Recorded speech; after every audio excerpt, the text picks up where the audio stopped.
I'm Joshua McGrath. I'm one half of Doppler Interactive. We're a Sydney-based indie games and I guess game tool development company or partnership. Work. So much work. Man, there's so much to do really, particularly as an indie developer. Apart from the actual game development aspect, I personally do the programming and such. I think the bigger job is the community management, the promotion, the marketing. I think it's everything. It's a wide palette of skills. But I personally am a programmer by trade and largely by what I do.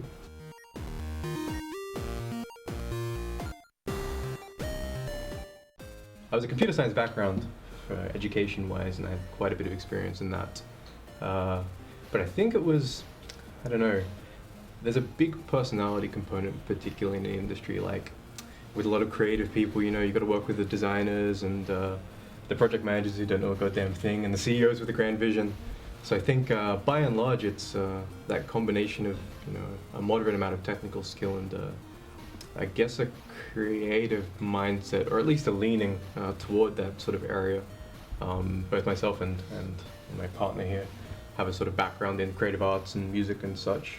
So I think you really need a very broad range of skills just to squash into the thing.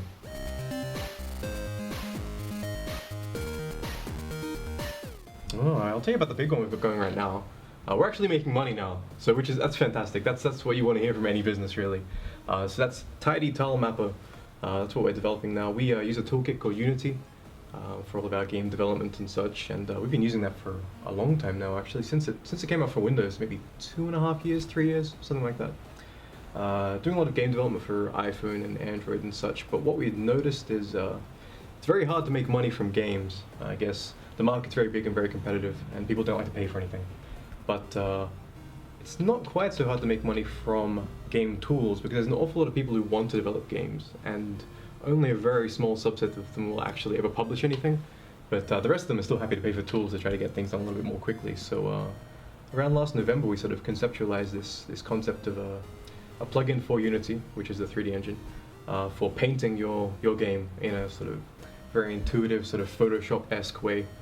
Something that everyone could sort of pick up and enjoy using, and hopefully get something productive out of it. So we worked on that for maybe 3 months, and it finished up. We published it, and we're doing pretty well from that. We're looking to continue growing it now, so that'll be our main thing. It's like we're looking to make profit at every stage along the way of making a game. So instead of launching straight into a game and sort of really rolling the dice on whether you make money from that, we're developing a tool and selling that, and once that's nice and polished and refined, and we've had that benefit of testing it with, you know, users out in the world, we can use that to build a game. So it's like every stage along the line is actually a cohesive product that we can test and polish. Oh man, there are so many. There are so many. From a game development, you know, industry perspective, I guess the big one is really it's the people aspect. Working with people from so many different backgrounds, career-wise and interest-wise, getting technical staff to work well with design staff and artists who have a grand ear-cutting vision, and you know, the purists and such. That's a big challenge just in the pursuit as a whole. I mean, we still sort of find that even with your socializing at the, say, IGDA events and such, a lot of different people coming from different angles, and the personalities often don't mesh. But once you get there, that's fine. From a business perspective, though, I think that's the real challenge. The financial aspect, for one, is huge. That's the biggest challenge. But if you don't mind starving or foregoing beer, then that's manageable. Keeping motivated, I think, is a huge one. I think that's probably universal across all creative pursuits, but particularly when you're in indie games or indie development full stop, you've got nobody pushing you to say, you know, you've got to have this thing finished by Friday, or you've got no guarantee that it's actually going to be successful. So keeping motivated and keeping positive and working hard even when you've got nobody cracking a whip behind you, that's probably the biggest challenge.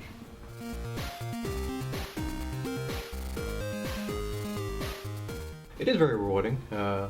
Probably not in a tangible manner that you can pay your rent with or anything like that, but I guess like all creative pursuits, it's the almost spiritual reward of actually doing something and seeing it function and reaching some sort of grand design that you had in mind. I think that's the big thing about game development or any development as a whole. I think I felt the same way about building databases, with what IBM, or writing testing software or something like that. It's achieving something at the end of the day that you envisioned at the start of the day. It just happens that game development is a little bit prettier than databases or spreadsheets. So I think the rewards are purely the satisfaction of seeing something very difficult come to fruition. And man, if people enjoy playing or using it after that, that's something else. This is a hard question. I was thinking about this. We get a few, I guess, they'd be money-oriented opportunities. Things like, we'll get out of the blue contracts or requests for contracts. Build a game for us, do this or that. Get a few maybe speaking requests. Come and speak at this conference. I think most of them, by and large, are actually self-driven opportunities. Things like when the market changes or technology changes a little bit, a new market opens up. I guess an example would have been the App Store coming out, or the Android market. Things like that are the real golden opportunities, I think, in a field like this. The market provides the opportunities. We have to jump on them and actually do something with it.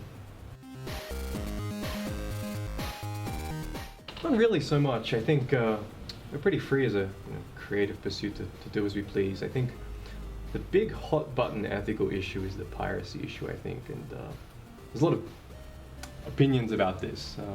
I have conflicting opinions about it myself, from both the prevention of piracy sort of thing and the leveraging of piracy as some sort of marketing tool. But I don't think there's not so much you can do about that one. You just do your damn best and hope 10% of people appreciate that and are willing to spend a little bit of money and not just blatantly steal things because they don't appreciate the value of effort. Well, that's a tricky one. I think I'll give it from my perspective. I know a lot of places require certain skills, but I think the essentials are really technically from a programmer developer perspective. I think a strong background, preferably computer science, something algorithm driven, is great because it gives you a nice logical foundation. I mean, these things can be learnt, but I think it's very difficult to substitute a good computer science education for one. I'm biased because I'm computer science, obviously.